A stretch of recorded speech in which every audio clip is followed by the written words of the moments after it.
Hi, welcome to T-Minus Retirement, the podcast where we help launch your retirement into orbit. I'm Jay Cole. My name is Dustin Watts. Today we wanted to talk about just a few misconceptions that retirees have when they enter retirement. We have these conversations all the time, and sometimes it's kind of funny just thinking what clients have that perspective of certain things, and it turns out not to be the case. And a lot of the same questions come up and a lot of same misconceptions come up. So that's, I think, why we wanted to talk about it today. Yeah, we'll start with the first topic, kind of more tax related. So a lot of clients, when they retire, they have the idea that once they start collecting Social Security, it's going to be tax-free. Right. And wishful thinking. Wishful thinking, yeah. You know, they're thinking that they've paid into it for all these years, so therefore it's not taxable. Yeah. Well, it could be taxable. It could not be taxable. It's just dependent on a lot of different circumstances. But if you're only just drawing off of Social Security, then it's not taxable. Right. That's mostly not the case, though, with a lot of individuals. Usually they have an outside pension. Usually they're still working and they're starting to take Social Security, or they're taking withdrawals from their retirements or just from like a brokerage account. Dependent on what all of those factors are, well, actually up to 85% of your Social Security could be taxable. And so when I talk and meet with clients, especially that first year, that transition year into retirement, they kind of get a sticker shock tax-wise because they're having to pay taxes on, an extra $30,000, $40,000 or so of just these benefits that they just thought were tax-free. Well, and a lot of times people don't have taxes withheld from Social Security because they're under the impression that it's tax-free. And that's something I've noticed where it doesn't sound like the Social Security office really puts it out there to withhold taxes, but there is a form you can submit to have them withhold a little bit of tax, which is helpful because if you do have $30,000, $40,000 of income added to your tax return that has no withholding, it's hard to make up for that. Yeah. And another misconception too, kind of staying on the tax subject, is once you retire, some people think that they're actually paying a lot more in taxes when they retire. Now, I know we covered the Social Security bit, and that could be the case on that end, but when you retire, your whole sources of where income is coming from it's all over the place. Right. You could have tax-deferred money that you're drawing from, Roth money that you're pulling out from, that's all tax-free. If you're pulling money from your brokerage account and it's just capital gains and it's long-term capital gains, well, probably going to be paying very minimal tax on that. But it's just funny thinking, talking with clients and they think that they're paying a lot more in taxes when in reality they're not.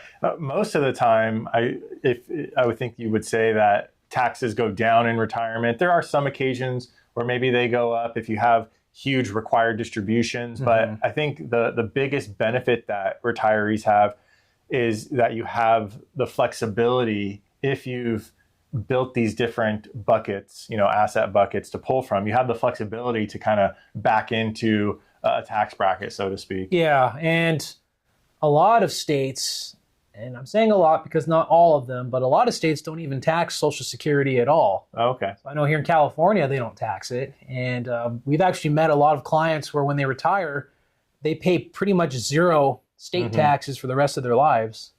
Just because of the threshold for what you have to pay taxes is so high, and we're not counting Social Security as income. That's probably the one gift that the state of California gives them. I know, it's funny. But so the third discussion point here is, this is something I come up against quite a bit, is clients really think that they have a very short investment time horizon. They might be a couple years out from retirement, or maybe they're going, into retirement that first year, and they think that, they don't have the time to have assets invested and compound and the dividends be reinvested. They act like, I'm going to retire, I need all my money to basically be ultra safe. And I have to always explain to people that you have a lot longer time horizon than you might think. Yes, you might be retiring in 3 or 4 years, or maybe you're retiring this year, but you don't use all of your money in that 1 year, right? You might be investing for 10, 20, 30 years, hopefully, down the road.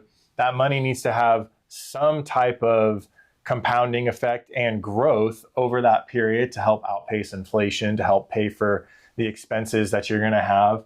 I think we all know that, utilities and just daily living is going to be higher in 20 to 30 years, and you might still be in retirement. Hopefully you are, and that money needs to be invested for that reason.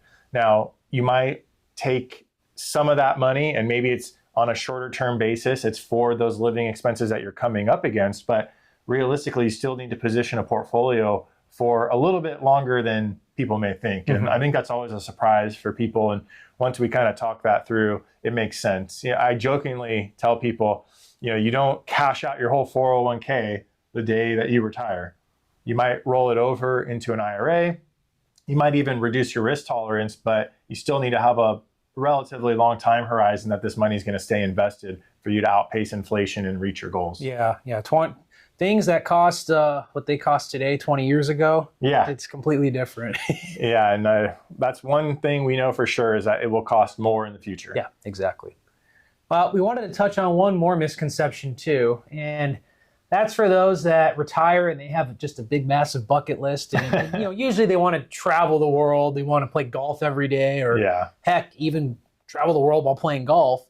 Well, those are all great and fun, but it's probably good just to have more realistic expectations, because you might get burnt out with traveling over 2 years and then not touch it for the rest of your life, or you're just going to get busy with other things. Yeah, we've experienced this a lot where, you take the cruise, you take the trip to Scotland, you take whatever trip it is. And I've noticed that people try to cram everything in, in those first 1 to 2 years. And then I don't know about you, Jay, but I've traveled, outside the US, and it's like you need a vacation once you get back from traveling internationally because it's exhausting. Well, I've noticed that with people who just retire is they hit it hard, they travel, they do all these things, and then they're just wiped out, where they just want to kind of kick back. So a misconception might be, that you're going to be able to keep that up. Maybe think about spreading some of those trips out.